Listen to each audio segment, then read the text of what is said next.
Hello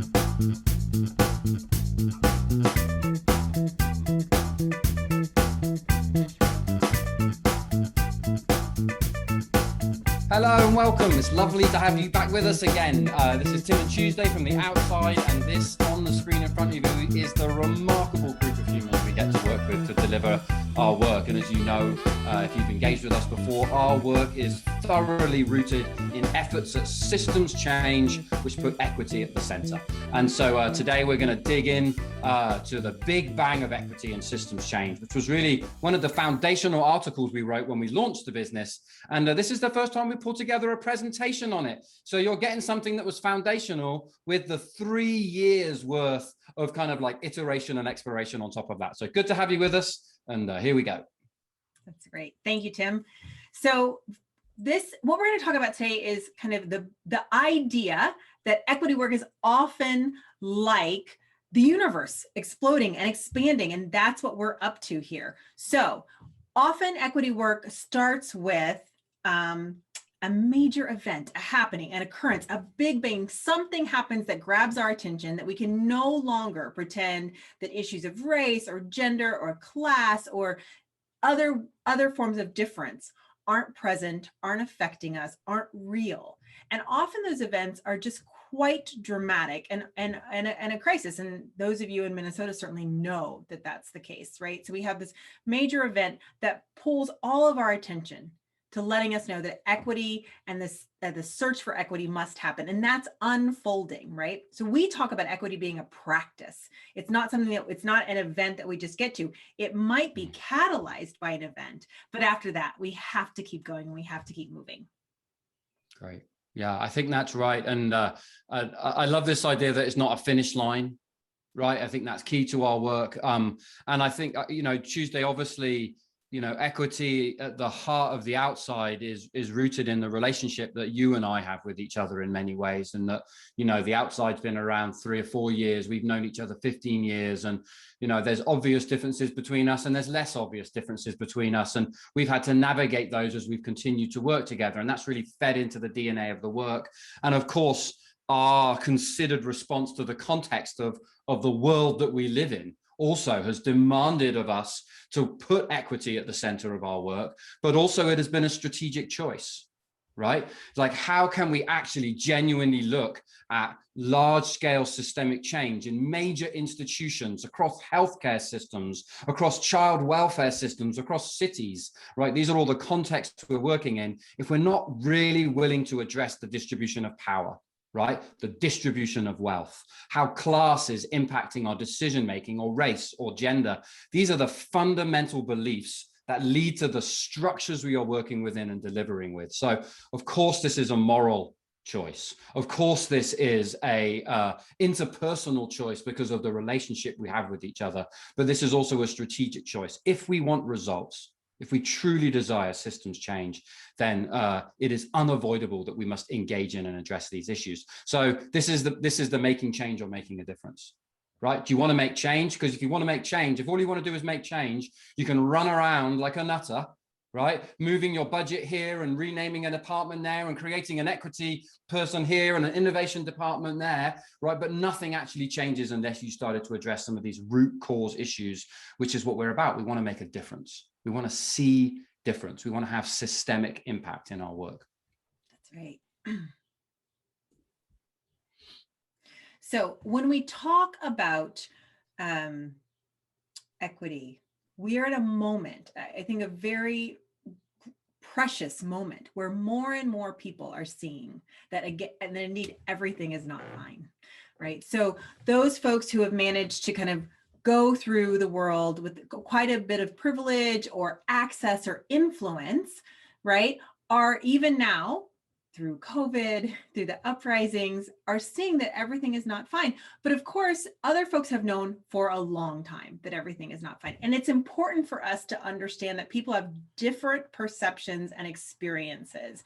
And so just because we're waking up doesn't mean that there hasn't been long-term work or long-term effort or long-term understanding of some of this. And so while many of us kind of want to go back to the good old days where everything was fine, the reality is that those good old days weren't good for many, many people, and that everything actually is not fine. And so that's okay. That's just clear seeing, right? That's just starting from reality. It doesn't indict anyone. It doesn't, it puts us in a place where we can actually take some action together.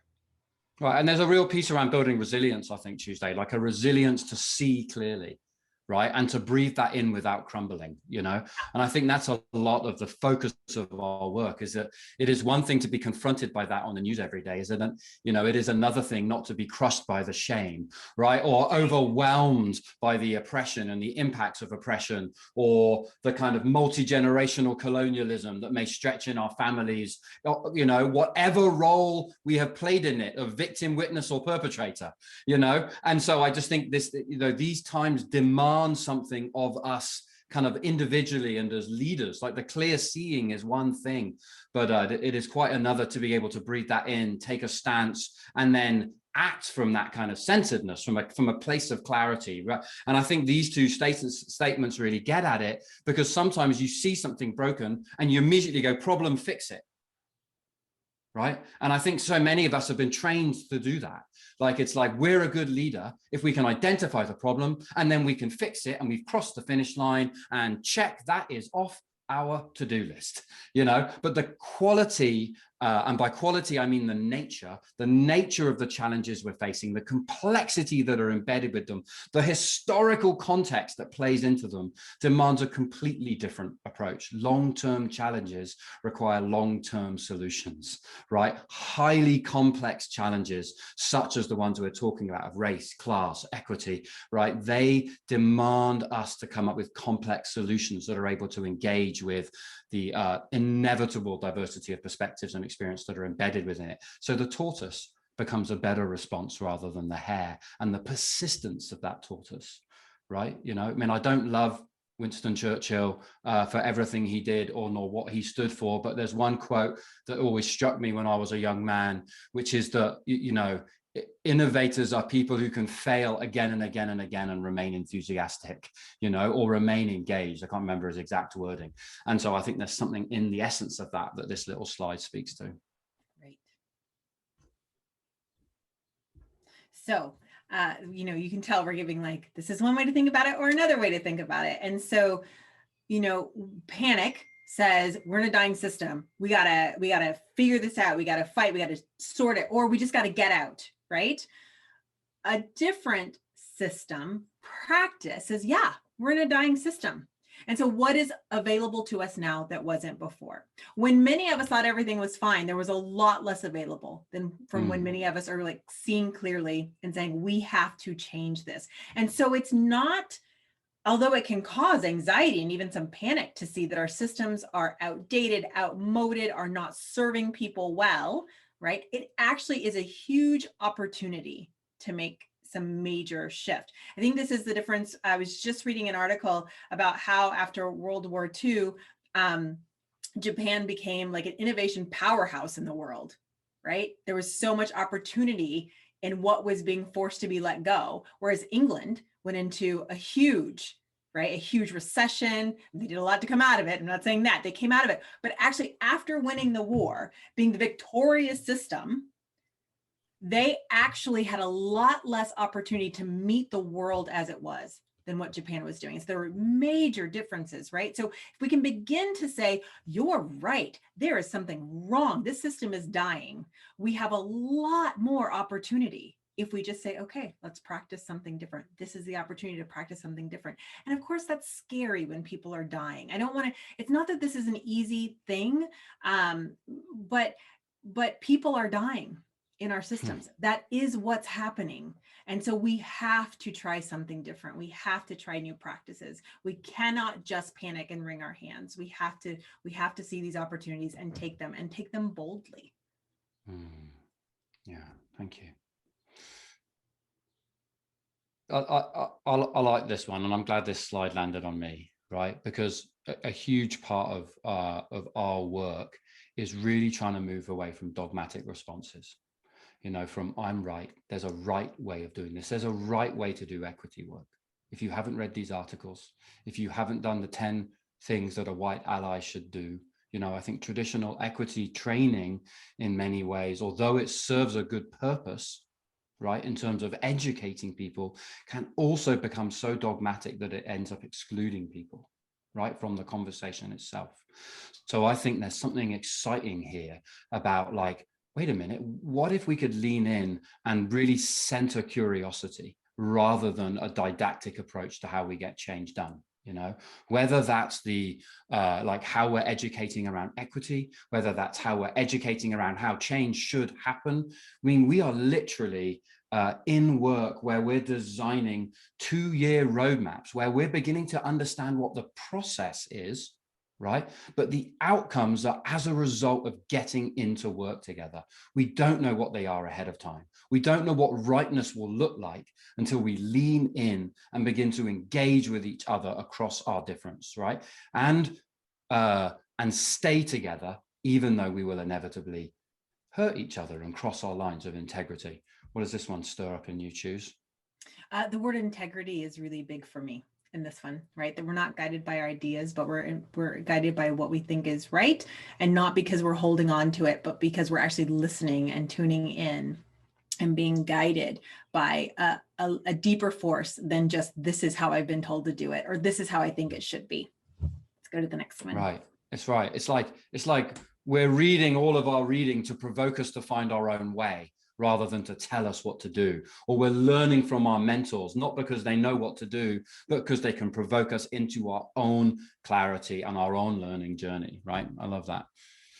All right, so today says, exhaustively, equity now. And of course, that's what we want. And this is Yesterday Shrugs, equity eventually. This is